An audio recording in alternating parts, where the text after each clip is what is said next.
First, thank you very much for having me here. Regarding the answer to this question, I would say you will know after my presentation. I don't have an answer. You can judge by yourself at the end of this presentation.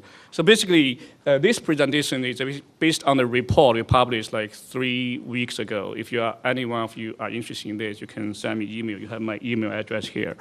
So basically, this is about China in the next decade. It's not about China in the next 3 months, especially after the market decline. I guess many of you are very worried about that, but I'm talking about next 5 to 10 years.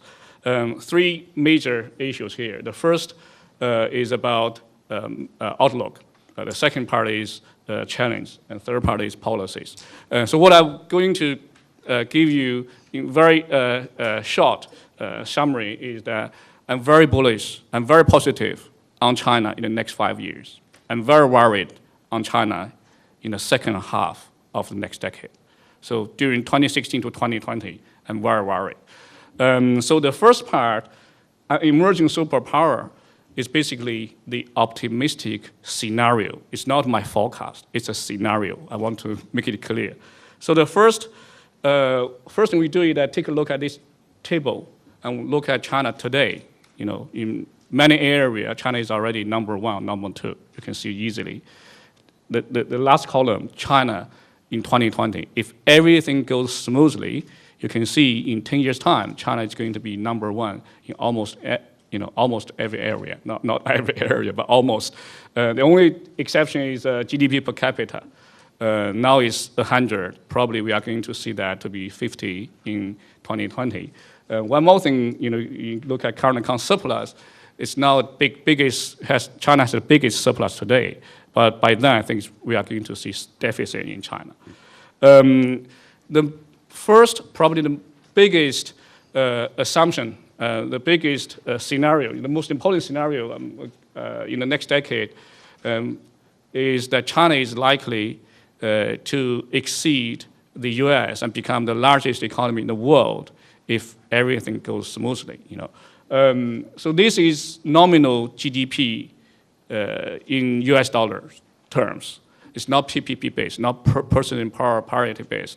So this sounds like a very bold forecast or whatever, but if you look at the assumptions I used, it's actually quite conservative. For example, if you look at in the first one, real GDP growth, in the next 5 years, we only assume 8% real GDP growth. In the second half of the decade, we only assume 6%. You look at past 30 years, the average real GDP growth in China, 10%. Inflation or GDP deflator, my forecast for the next 5 years, my assumption for the next 5 years is 3%, not 4% for the following 5 years. You look at past 30 years, 6.2%. This year, over 4%. So basically, these inflation forecast, inflation assumption is also pretty conservative. In other words, you add these two together, nominal GDP growth in China will be 11% in the next 5 years and 10% in this following 5 years. And then we assume 4% annual appreciation of RMB against US dollar in the next 5 years and 3% afterward. So that's also pretty slow, according to many people's view. People say maybe China need 10%, 20% one-off appreciation. Let's say 4% in the next 5 years. So adding all these up, we are going to see 15% nominal GDP growth in US dollar terms. What does that mean? 15% compounding 5 years later, it's going to double. Then you get another 13%. For 5 more years, it will be more than triple. In other words, today, you think about China today, it's 45% of US in GDP. In 10 years' time, it's more than double. You think about this. This scenario does not like very bold forecast. But assume, again, I want to say, I assume everything goes smoothly. As I mentioned, in the second half of the decade, things may not be that smooth. If this is the case, if GDP growth is like this, then take a look at GDP per capita. Let's assume that income gap does not remain the same, does not narrow, does not widen. At the same time, we assume population growth is only 5% for the next 10 years, which is okay, I think. So basically, you can see that China today, you look at, it's pretty small, but I would like to tell you that China today, GDP per capita is only 4,000 US dollar, similar to Peru in South America. But 10 years later, if the scenario in the previous slide is right, then we are going to see China GDP per capita rising to 15,000 US dollar, which is similar to Saudi Arabia today. It's pretty rich. And look at the richest place in China, Shanghai. Today, it's like an Eastern Europe economy. But 10 years later, it's going to be richer than Americans today. Then you look at the poorest place, Guizhou. The GDP per capita is 1,700 US dollar today, similar to the Philippines. And 10 years later, it's going to be over 6,000 US dollar. It's actually similar to Bulgaria today. So that's to give you basically a feeling about how rich Chinese people will be in 10 years' time. If that's the case, of course, consumption growth will be very strong in the next decade. Think about, income growth, income doubles or triples in 5 to 10 years' time. Of course, consumption will be very strong. Today, in terms of private consumption, China ranks number 4 in the world. I think if this is the case, we are going to see China become number 2 as a consumer in the world. Some of these charts I believe you are pretty familiar with.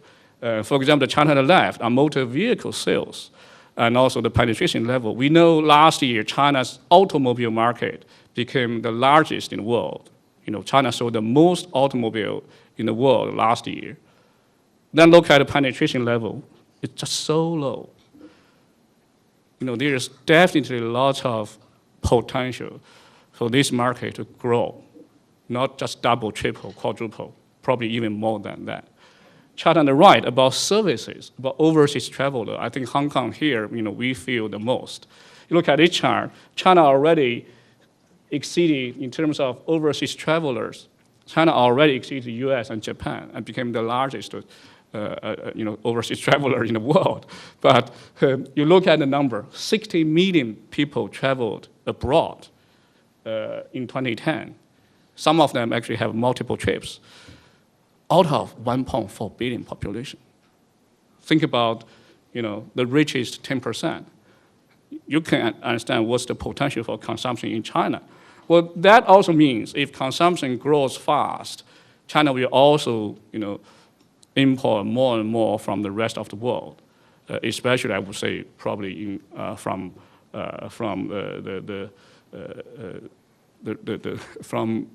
everywhere, maybe everywhere, especially the luxury goods. I would say luxury goods. But also you look at China on the right, even soybean, these very food items, China also are increasing imports. Today, China is number 1 exporter in the world, number 2 importer. But I think in 10 years' time, China is going to be number 1 in both, I think. But on the other hand, I think import growth will be faster than export. As a result, we may not see China as the number 1 trade surplus or current account surplus country. I think we are probably going to see a deficit in both. Probably not both, probably only in trade. As another thing I want to mention is that FDI, foreign direct investment. We all know that China is actually number 2 receiver of FDI today.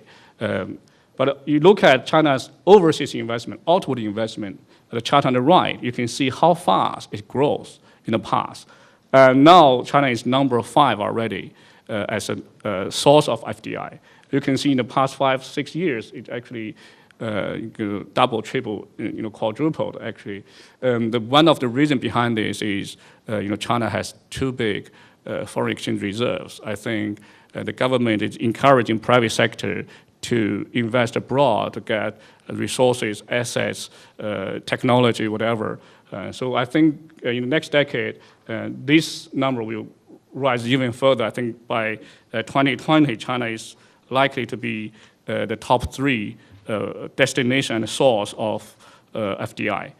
One more thing is the currency. If the economy is the largest in the world, trade is the largest in the world, FDI is top 3 in the world, definitely the RMB is going to become even more important.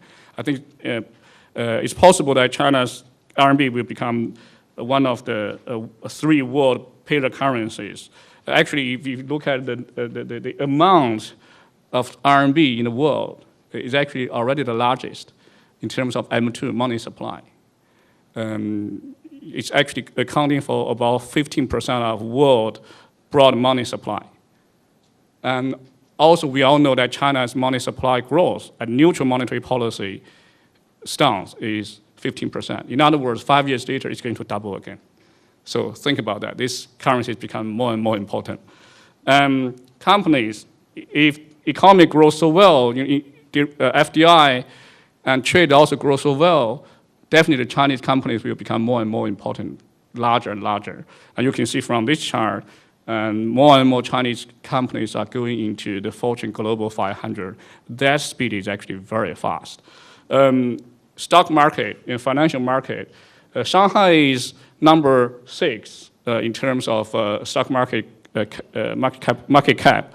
I think it's going to be number 2 in the next decade, by the end of the next decade, just because of the, with the support of the domestic economy and also the grow up of Chinese corporations. That's for, again, this is for the optimistic picture. I want to highlight that there's a big assumption everything goes smoothly. Let's now go to check whether this assumption is valid or not. The first thing I think we need to realize is that China is going to face this middle income trap in the next decade. Basically,